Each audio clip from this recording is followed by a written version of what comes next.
Hi, and welcome to The Working World. I'm Karen Mendez. And I'm Jamie Lingham. This week on the show, we spoke with Vivi Himmel, the CEO of Alta Vita, a corporate housing organisation.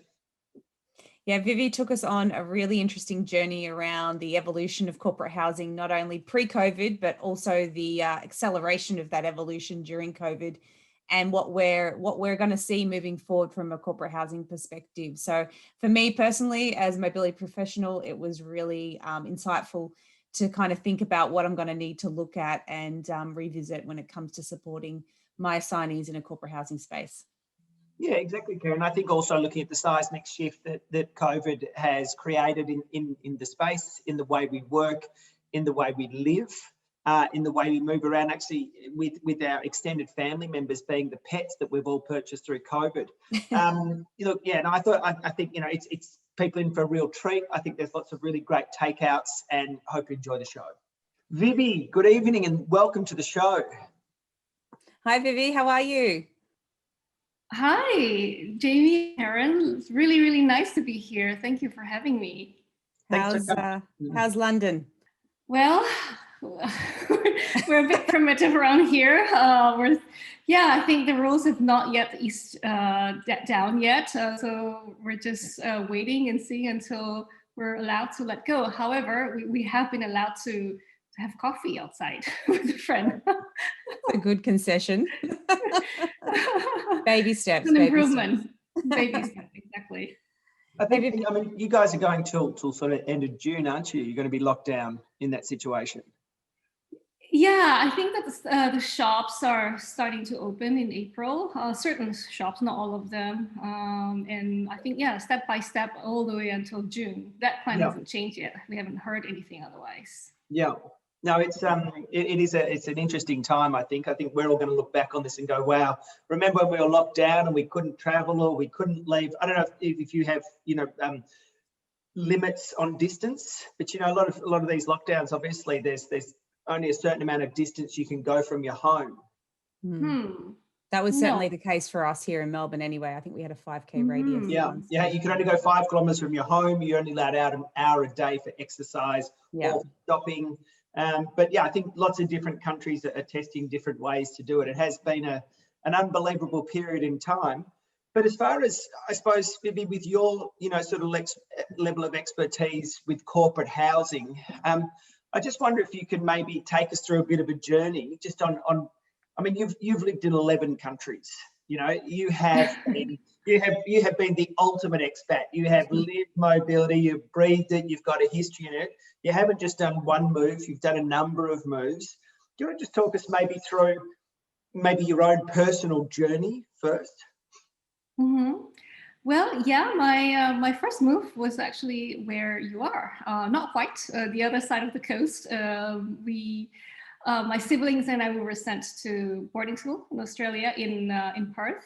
Went to Methodist Ladies College. So that was our second home for a long time. I'm from Indonesia originally, Chinese family, 3rd generation. My great-grandmother moved from Guangdong in Meishan at the turn of the Qing dynasty.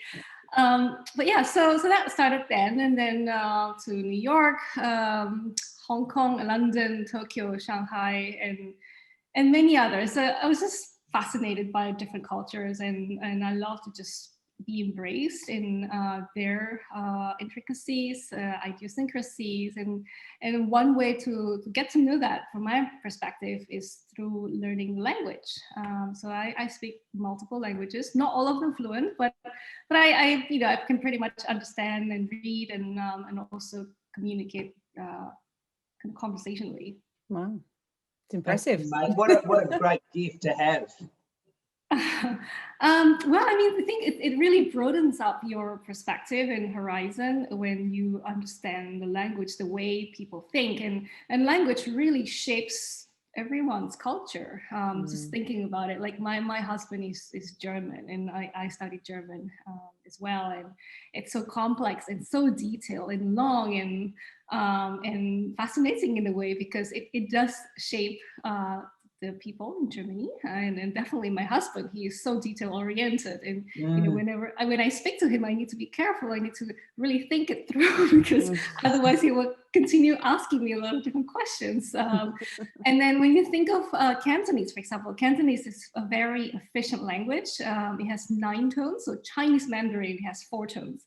Cantonese has 9 tones. They're known to be very effective in their work.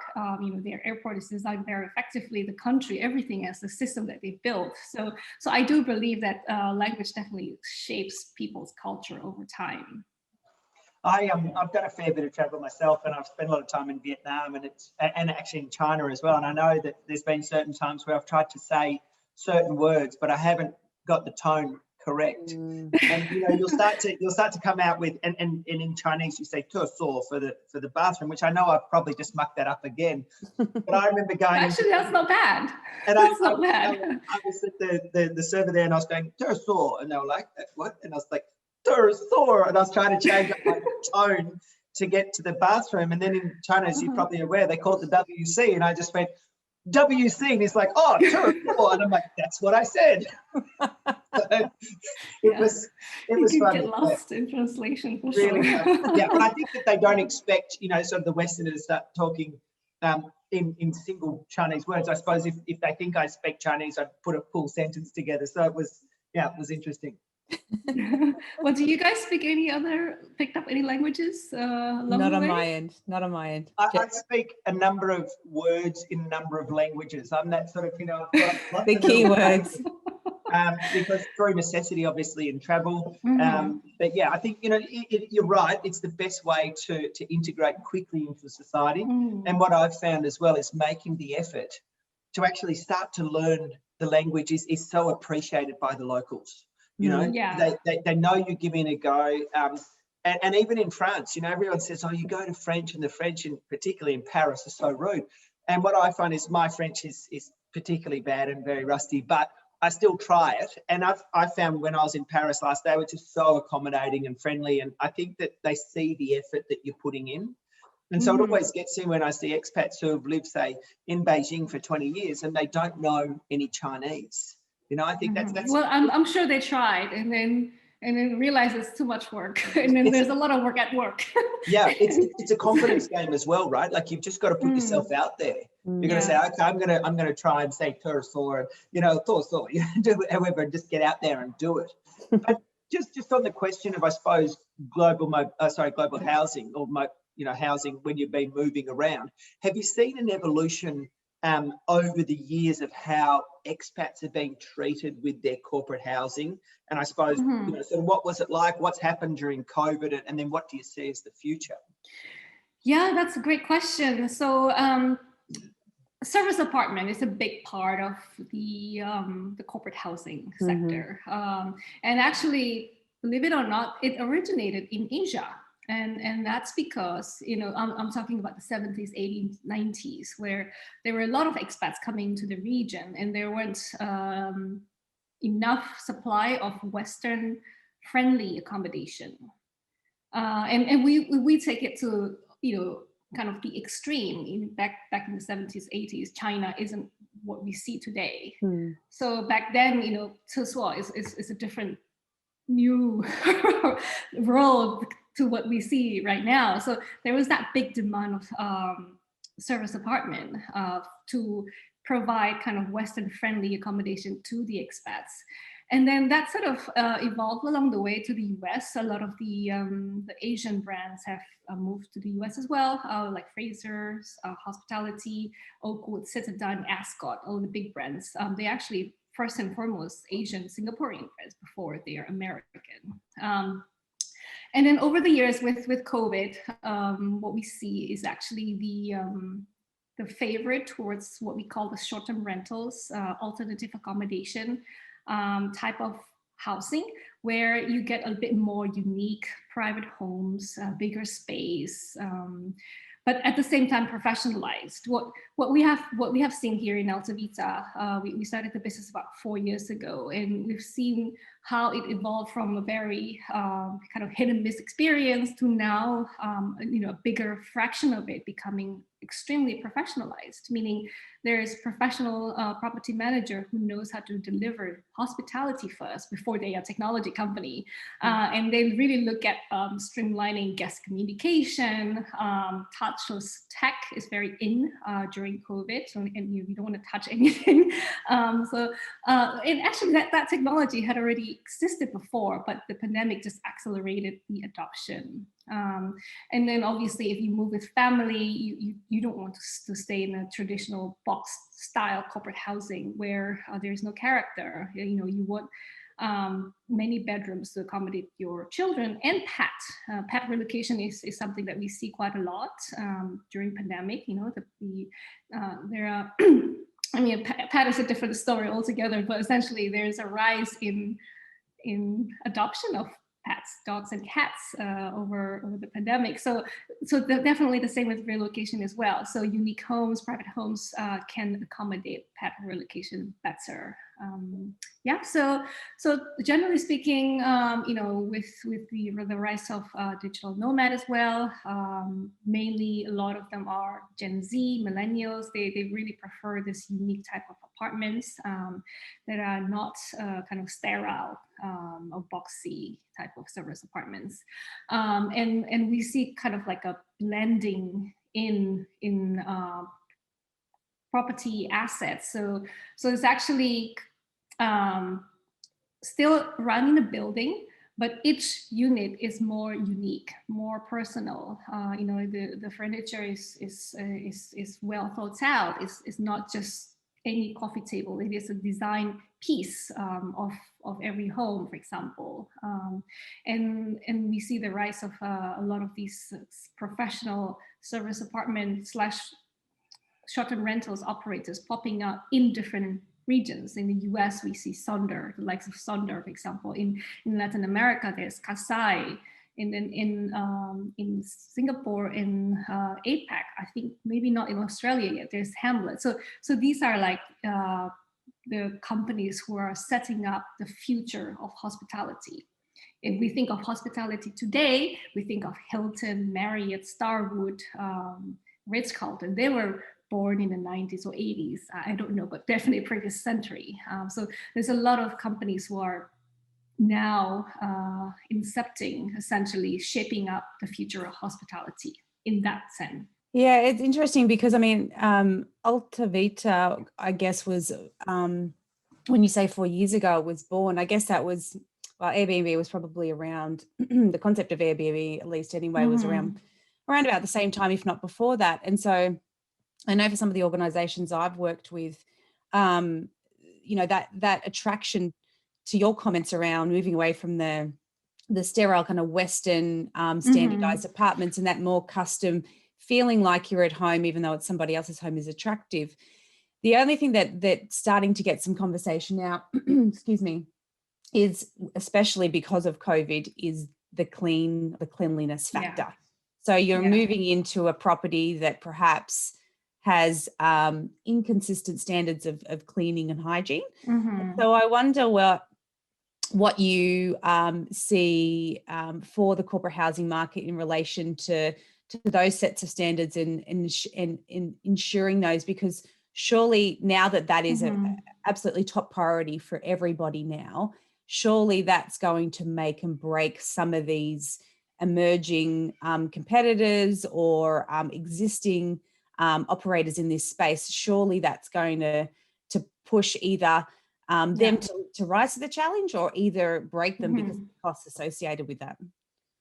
Yeah, absolutely. That is so true. I mean, I think hygiene and cleanliness is the most important aspect in any hospitality business right now. Even more so because they need to make everyone feel safe. Like you mentioned earlier, they need to even be incentivized to travel. In the UK, we had the same back in the summer last year. There was this scheme that basically encourages you to eat out. They call it eat out to help out. Essentially to encourage you to be out again, drive the economy again. So definitely hospitality, because hospitality was the most, probably one of the most hit industries during the pandemic. And there is a lot of technology that are emerging in order to deliver that. And also beyond that is accountability. I see that there is a software that helps the operation side of hospitality, which pretty much records when it was clean, how long it was clean, who cleaned it, and you know, were there any pictures taken afterwards? And with Alta Vita, for example, when we do pre-inspection, so we have this protocol that requires property manager to submit pre-inspection report 24 hours before a assignee checks in. When we review those, it really is not it's not photos of how beautiful the accommodation is. It's really photos of the inside the cupboards, the doors, also inside the fridge, the bathroom drainage, for example. So all these kind of corners where cleaners may have missed, we just need to double check. And that is definitely important for auditing purposes and also to deliver the accountability. Yeah. You mentioned just a moment ago around the government incentives around eat out, help out. I like that one. That's catchy. And we're seeing in Australia some similar government initiatives around encouraging domestic tourism. But I wondered whether, and certainly from your perspective around corporate, but Jamie, also I wanted to ask from your perspective from an immigration side around, is that going to be a success from the perspective of having the right skills and resources and people on the ground to facilitate these domestic programs, to do the cleaning in corporate housing? Do we have the right number of people on the ground and domestically within Australia, for example, or in the UK, for example, now that I guess COVID has had everybody return back to their home base? If you want to, I can, oh, you can go for it. But please go ahead. Yeah. I was just going to say, just further to, I suppose, adding to Keryn's question, is an interesting point. I mean, you know, I think that from my point of view, and not only because, you know, I've been in the industry for 20 years, I think the fact that we still need global mobility. I still think we need the movement of people. I think we need people physically coming across. And what you've been talking to is, I suppose, the evolution of moving from this sort of expat, you know, cluster who have lived very different lives to more an integration model. That's sort of what I'm picking up, you know, and now it sort of feels like, well, if that people can be digital nomads, it feels like it takes away a bit of that movement of people. So it's you know, from my point of view, I think you know what I mean. So I think that our company's going to say, okay, Keryn, jump on a plane and come and live and integrate, where Keryn can actually go, well, no, I'm going to buy a house in rural Victoria because I can work digitally. I've always wanted to live in rural Victoria. I want to live on a farm and, you know, have a nice, have a horse or whatever. And so change the whole makeup of how people operate, but also move and the impact on housing. Yeah, for sure. Well, yeah. So, you know, it's super interesting because everyone's so anxious to know what's going to happen. And I see that there are so many different surveys being run simply because they feel like I need to know and I can't have an opinion. Therefore, I need to run a survey because data backs it out. However, in doing a lot of research, you see a lot of conflicting messages as well. You know, obviously a lot of people will naturally think that they want to move away from the city, move to the suburbs. Why not get a bigger house, have a good life? But a lot of reports I hear and see and read is, well, actually people will miss going back to the city. They will miss having that excitement and the fun that only cities can offer. And then, you know, I also see a lot of reports that say people miss being in the office. To be so, I mean, there's so many mixed messages. What's consistent is that it will not go back to 9 to 5 for sure, but it will also be not doing everything from home. So it's like everyone still want that connection, And I think that you both would agree with that. And people is just trying to kind of like draw, where is this going? Where is the direction? But when it comes to housing, however, we have run our own survey because we need to know what it is that the rise of digital nomad, the rise of remote working has the impact on the housing market. And what we see consistently is that almost 70% or 70 to 80% of the people we have asked or surveyed, they say that with the rising work from anywhere trend, they're likely to see a lot more kind of flexible lease, so monthly or weekly, rather than 1 to 2 year lease, rather than kind of like a long-term commitment for sure. And that they want to move into ready-made homes. So gone are the days of you calling like utility companies, I want my electricity bill, water bill, Wi-Fi. You want to move in and have Wi-Fi ready, all sort of set up for you.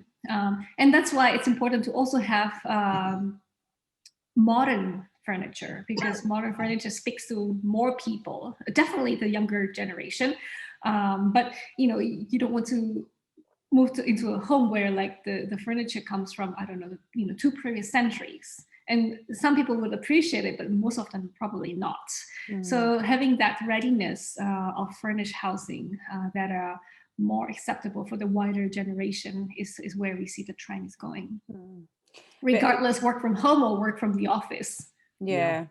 I guess while we're still feeling out that blended life, I think that probably all these surveys are trying to establish and look into the crystal ball. I wonder though whether with the corporate housing market, whether it's considering looking at, to Jamie's point around, Keryn wants to go and live on a farm, whether the corporate housing market is going to move outside of those central hubs to support potentially that demand around people having that blended life. And so what does that mean for the kind of the portfolio of properties that you'll have? Yeah, that's a great question. It's a great question. So I can say that let's assume that you're going to the remote area, so not Paris, but the villages around Paris, maybe 1 or 2 hours away from Paris. For sure, there isn't any service apartments in these remote areas, and the professionalism of the alternative accommodation is not there yet. It's very professionalized in London and Paris, Berlin, Frankfurt, and Munich, but not outside of these cities. So yes, I think that the industry needs to catch up and really be able to deliver consistency outside of the bigger cities as well. But at the same time, actually, the hotels may be around. So we see a lot of inquiries into remote locations in the US, for example.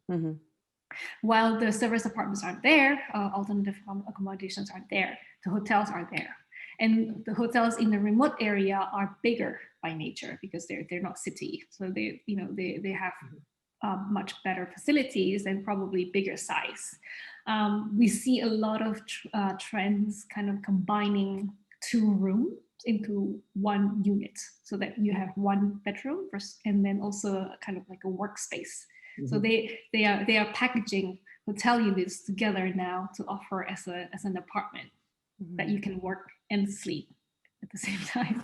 I think that's an interesting point, especially given quarantine. I know that quarantine in Australia, you come to Australia, you've got to spend 2 weeks in quarantine, and I've heard of people at some high-level big brand hotels who have been stuck in this little room with no balcony and no access to fresh air, and it's been very stressful to be stuck in this little cube. So your point about actually changing the nature of what the room looks like, I think it's very valid. I think that giving people separate living spaces and a bit of breathing space I think it's a good thing. But also, while you were talking, I was sort of thinking about, and I know you've been doing a lot of research in this side of things. I just wonder if people are going to get to a stage, so like myself, so we're about to go on a 3 to 6 month trip, getting a camping trailer. So going to pack up the family and drive around Australia and take remote working to the next level. We did everything at home for 100 days, so let's try it in remote outback Australia. So we'll be doing Western Australia, which you know, and Hmm. but what we're going to be doing, and I suppose this is where my question is going, is we're going to be renting out our house. And I wonder if there's going to be, if you think that there might be a rise of people or a group of people who will say, hang on a second, I can go for 3 months or I can go for 6 months. So why not rent out? Why don't I go on the corporate housing, model or work with a company who actually leases out my house for 3 to 6 months? Because from my point of view, it's great. My house is getting utilised. I'm receiving revenue. I can still work remotely. So fortunately, I can work anywhere as long as I have a computer internet connection, which is going to be interesting within itself in Australia. But yeah, I think that I just wonder if that's going to be the next sort of phase. I think that has already happened even before the pandemic, right? Okay. That movie, The Holidays, with Kate Winslet and Cameron Diaz, for example, they swapped their homes, and that's fine. I mean, we as consumers, we do that, and it's fine if the homes aren't duty of care compliant, for example. But with corporate housing, dealing with corporates, as you know, the duty of care is above everything else. The expectations are higher. Yep. Exactly. And therefore, for Alta Vita, we basically can't deal directly with you, Jamie, because you're not going to be home. You're going to be out and about. Exactly. So we need kind of like a professional property manager who can deliver that duty of care, essentially accountable, and if something goes wrong, there's someone who's dealing the incident. So the incident management is super key. Customer service, 24/7 support, and then meet and greet if required. And then essentially upgrading your asset into corporate housing friendly. Yeah. And that really relies on the duty of care and the accountability, the making sure they're available when there's something wrong, so you're not bothered, basically. Yeah, no, that's true. I don't want to be bothered when I'm 1,000 kilometers away. Yeah, because I think Jamie's scenario, you're right, started a long time ago, and that's kind of what the platforms like Airbnb were built off, right? From that particular type of customer, but also from those portfolio of properties. I guess for me, what I've found really interesting with working with some corporates is there is a mixed cohort of employees who are happy, potentially with the standard of an Airbnb, for example, in that kind of rustic feel. And this is, of course, pre-COVID, where hygiene wasn't necessarily front of mind like it is now. But I guess the difference when I look at some of my assignee packages or policies is that at a stint of temporary housing, which is always held to a standard of corporate state properties, is always one of the biggest line items from a cost perspective when you look at your projections. Yeah. So my question for you is, I mean, I wouldn't be the first person to tell you that. You know that from lots of experience in this industry. How have you kind of tackled especially with organizations where, they may not have tight rules around the use of their temporary accommodation or corporate housing, and you have populations that are mixed and using Airbnb and going off and doing it themselves. And then you have, those corporate members of the organization who expect the services with corporate housing. How have you kind of tackled that more expensive lens for corporate housing? Because I know, as I said, it's certainly a big item on the list. Well, I think that we like to position ourselves to be kind of in the nice and beautiful blended mix of being able to offer that kind of quirky, homey feel type of apartments, and then at the same time be able to deliver that accountability and duty of care. And when it comes to cost, I think that traditional corporate housing, and when I say that, I mean fully managed buildings where the service departments, really. Service apartments, but those service apartments who have not been able to adopt technology or digitization in running the building itself. what I mean.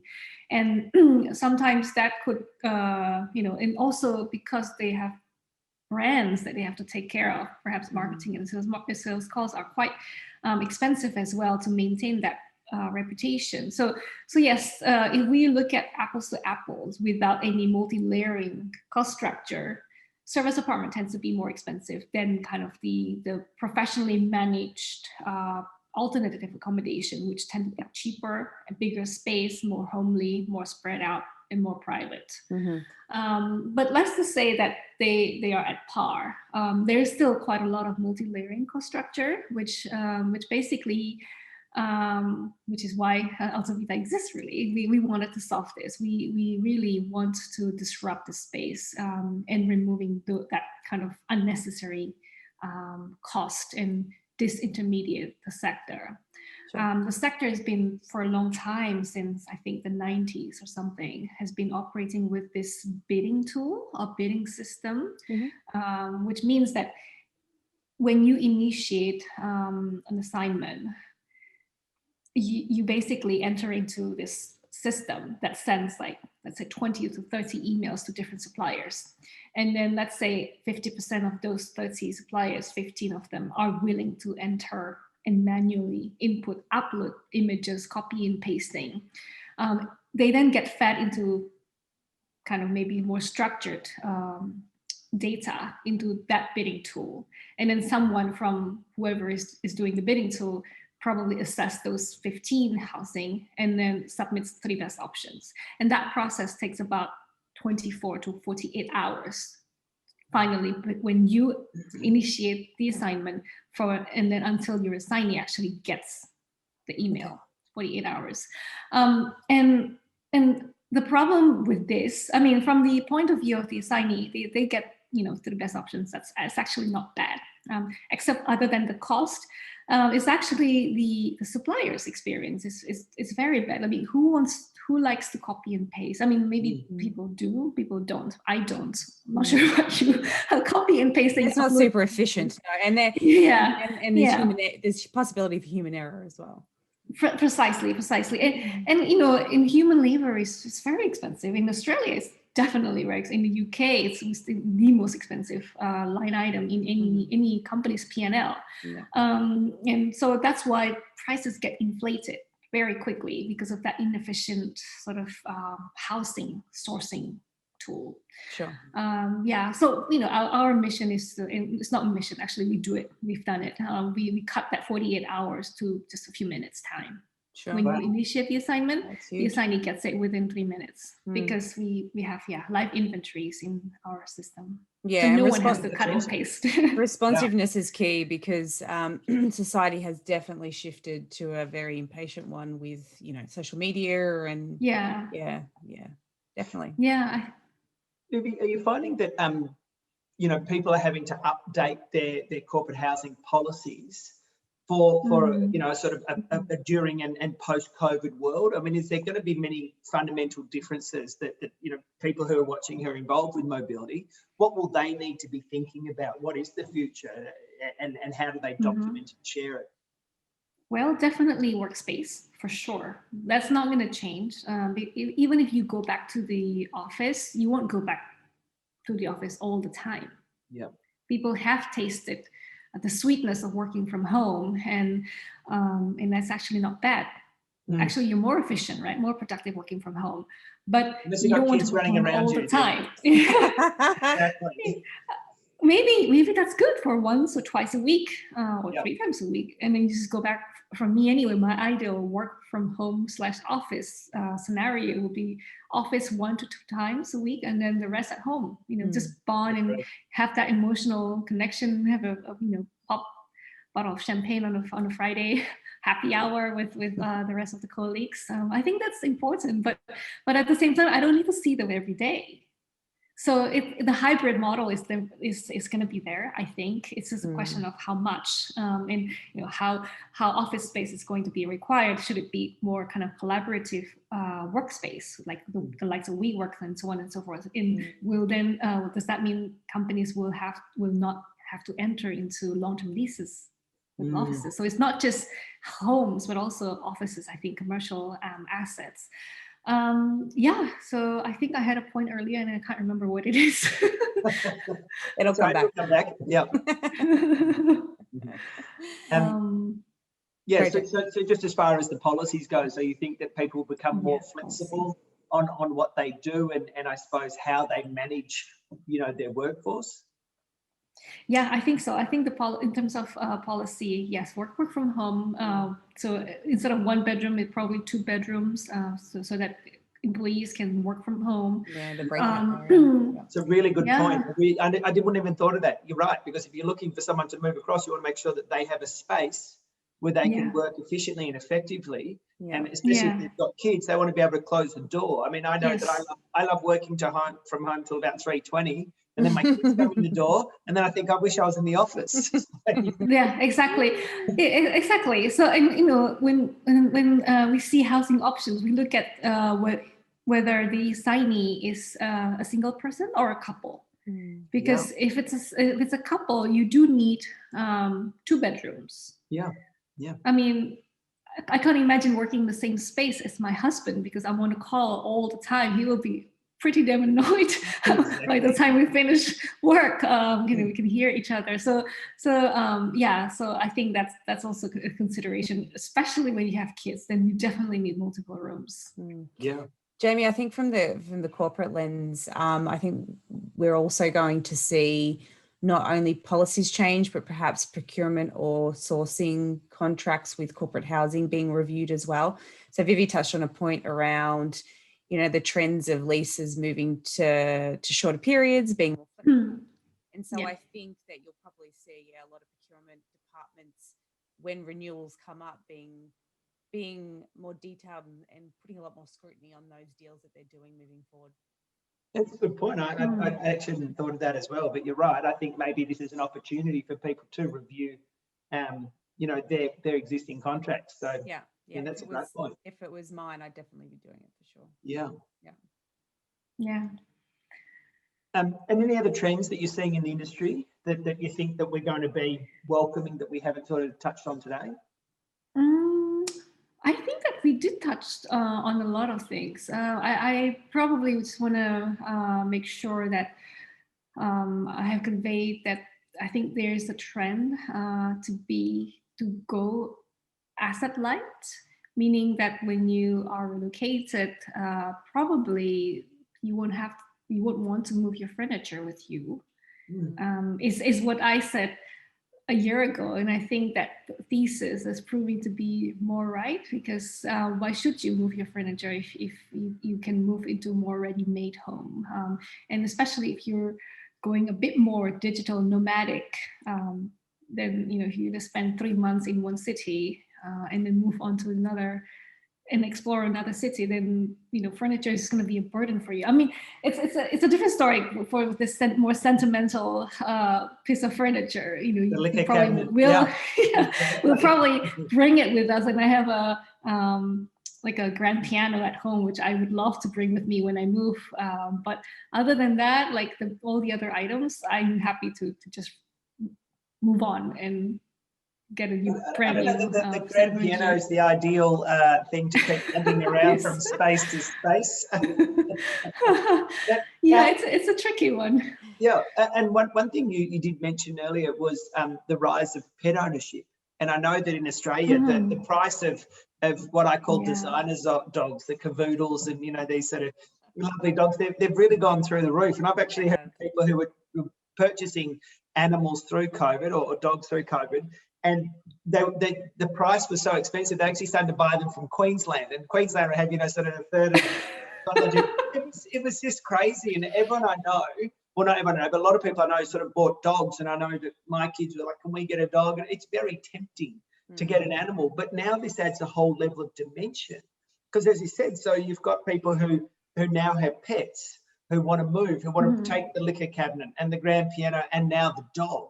I mean, this adds just another dimension, right? Yeah. No, absolutely. Well, I don't know Yeah, about the that I corporate. guess. I don't know about the corporate housing side. I imagine it would Well, probably limit a lot of this is available right. properties, but certainly from a corporate side, yeah, pets are like a But mobility professional's worst nightmare. but this is the thing, but it sounds like the nightmare is just only going to get worse, right?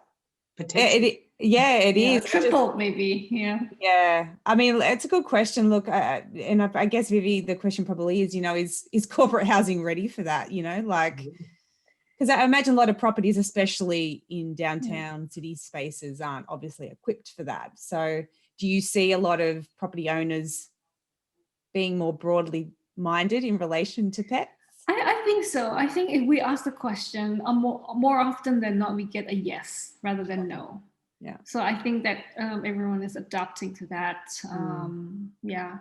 But I think, I think mhm. that changed before COVID as well, though. We did see, when we were all traveling back in the day, you saw what do they call them? The comfort pets or whatever. There were all sorts of there was articles on weird and wonderful animals turning up on airlines and planes where people could literally take them on the plane. Like I think there was an example of an echidna where it was a comfort pet where people, and it had to be medically diagnosed and backed up and documented, but airlines were permitting that way before COVID. So I think in the last 15 years I've been in mobility, especially the thinking and the support around pets, them being, and sorry, we were getting off corporate housing here, but the support of pets in generally speaking, as far as being remote or mobile, or just moving in general, has been more and more widely accepted, especially because they're seen as a family member now. So they fall under the definition of dependence. No, yeah. Oh, you know what? That is interesting. So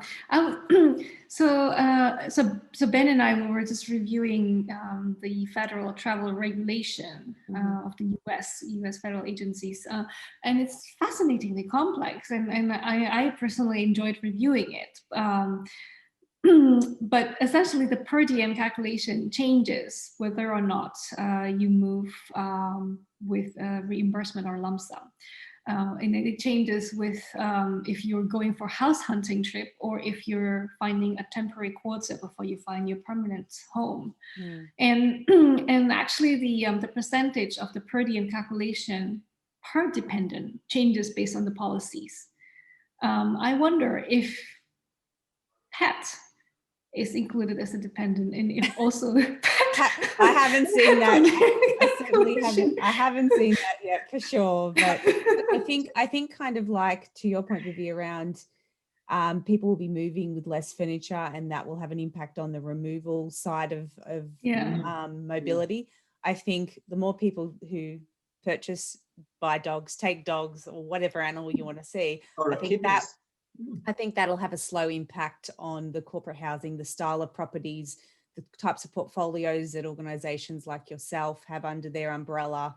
But I think also it will have an impact as well, slowly but more broadly, on the general housing market. And because I know certainly, Jamie, you probably agree, in Melbourne at the moment, the housing market is horrendously inflated. And people are buying, certainly regionally as well, people are buying properties sight unseen. And I think, that can't help but impact the corporate housing market as a flow-on effect down the track. So it'll be interesting to see how that plays out in, say, 12 months. Yeah, I think I am very curious myself. So before I started Alta Vita, I was in real estate. So in balance sheet kind of portfolio management type of real estate. So buying and selling assets was my day job. Now it's more like renting out assets rather than buying and selling. Usually from the point of view of real estate investor, you see recessions as opportunities, bling, bling, bling, dollar signs. And we understand usually it takes about 12 months for the dust to settle and for opportunities to come. It's been 12 months now since last March, and it's not yet there. I think it's going to be another 12 to 24 months because simply in many economies, a lot of government has been pumping money into the system. the US for sure, and you mentioned Australia, the UK, with the mortgage holiday and so on and so forth. Interest rate is still very low here for sure, and I think in the US it's very low as well. So a lot of people are taking advantage of the low interest rate, and they want to buy. So maybe there is less demand in the core of the city center itself, because people probably don't want to stay in the city center. But that doesn't mean that in the outsides, kind of outskirts, in suburbs, prices are falling down. It's not the case. You mentioned in Melbourne, definitely not in London. And I was speaking to one of our investors who's based in the Bay Area. He said he's buying a house. He's definitely not buying a house in city of San Francisco, but he wants to buy around the Bay Area, right? Where Berkeley is, for example, and prices aren't coming down. And every time he, in San Francisco, Bay Area anyway, usually the asking price is overbid by 25 to 30%. Wow. Still, we're well deep into COVID, the pandemic, and that is still happening. It's incredible. It does feel like we're defying gravity. I mean, certainly in Australia, as Keryn was saying, I mean, in a lot of the beachside towns down the coast, in a lot of the rural country towns in beautiful areas, places are being listed and sold within 24 hours. And as Keryn said, it's sort of sight unseen. So I just, it's amazing. Like, and you really sort of think, well, we are defying gravity. Apparently there's more money, people are saving more money than they ever have, obviously, because they're not going out and spending it. So there's actually quite a lot of money. Yeah. But also one thing I think of is overseas investment. And so whether it's to Australia or to other countries, on how that's going to impact things as well. But I think to your point about, taking advantage of opportunities, I just wonder if that means, and I suppose tying this in with a short-term rental, I just wonder if there's an opportunity for corporate providers to actually start to get a group of houses, and that high-end houses that do meet the furniture and compliance and cleanliness standards, to actually tie them into a group. And say, for example, for my house, if we're going away 3 months a year, then that's something that you've got on your database that you're using. Or if I buy a house on the coast, it just sort of feels like to me there'll be, you obviously, or previously, the beach houses would sit idle and empty for a long period of time. Now it feels like they're going to be more utilised, but that reverse is going to happen, where the houses in the city, I think, will sit longer, unutilised and unused. And therefore, people want to make sure that they get the capital value or get the return on that asset. Agree. Yeah, I mean, it's interesting. My prediction is that the younger generations will still want to be in the city. Yeah. So I don't think it's going to be that simple, and they would see it as an opportunity, as to be on the property ladder, so to speak. I mean, that's definitely a thing here in the UK, and I think definitely the same in Australia as well, isn't it? Yeah, to be on the property ladder. Yeah, cities are cultural hubs, right? So it's where like you mentioned earlier, the energy and that attraction will definitely still happen for the other generations. But I think you've probably stumbled on a business opportunity there, Jamie. Hey, I think it's all Vivi, right? Like this is not my domain. I'll just stick with core pieces. And but yeah, I think there's definitely, it is really interesting the way that COVID has knocked the traditional working world off its axis. It has definitely, there's been a shift, and I think that from my point of view, I certainly see a percentage of people who want to do things differently. And Vivi, to your point, I agree. I think that I'm happy to go into the office for the energy boost, for the interaction. And it's interesting. I've been thinking about given the nature of the work that we do, we can obviously be anywhere in the world. And so I've always thought, what brings people to the office? And I do think it's the socialization. I think it's coming in. It's the energy. It's the people. Correct. And I think without the people, I mean, besides getting away from home and getting away from kids running around, the main purpose that people go into the office and have that human connection. I mean, Zoom to me has taken another step from telephone calls to bringing that, sort of personal contact, but there's nothing like face-to-face. There's nothing like real interaction. There's nothing like picking up on everything that is ultimately human. And so it's it is really, really fascinating. I think that you have such an amazing, you know, you're doing such amazing work. I think you've got such amazing interest and passion and enthusiasm for this space, and it's it's great. Yeah, really love it. Yeah, thank you. Thank you, Vivi. It's been really interesting, and it'll be good to maybe revisit with you in say 12 months and see if some of those predictions play out. Yeah. No, yeah, I'd be curious myself as well. I'm also interested to see how, on an economy side of thing, how all the housing's going, because as you said, you know, it takes 12 months for the dust to settle. I think we've had a suspended reality with all of this money being pumped into, you know, governments pumping monies into economy. So are we just sort of having a bit of extra hang time and then we'll drop? Yeah, I think it's an excellent question, one that we ask every day. It's not just a housing market, right? Stock market is at all times high right now, and so many companies who are not profitable are being valued at crazy valuation. Airbnb, for example, you know, recorded I think, don't quote me on the numbers, but something like 3 billion revenue last year, and they made a loss of 4 billion revenue, which means they spent 7 billion, and they're valued at $100 billion over. Tesla is more valuable than Volkswagen and Toyota. I mean, that just doesn't make sense. But because people aren't, I think anyway, because people aren't spending the money, like you said. So they're spending money elsewhere, investments. They can't go out to eat, so they just, investing on Robinhood or buying real estate right now. And so, it's not sustainable because government is just printing money. The taxpayers will have to pay for it at the end. So essentially, the taxpayers will have to sustain the lifestyle of our lives right now because we are being reckless in our allocation of money. Is my take. Vivi, there's a term in Australia called the zombie business, and the businesses are being propped up by these government incentives. And so I wonder, I think probably what we're talking about here is zombie economies. And when eventually they wake up, we'll be able to have another conversation. Love it. Zombie economies. That's a new one. Perfect. Hashtag. All right, Vivi, thanks for joining us. Have a great evening, and we look forward to catching up. Thank you, Keryn and Jamie. It's been really, really lovely chatting. Nice to see you. Take care. Thanks. Bye. Bye.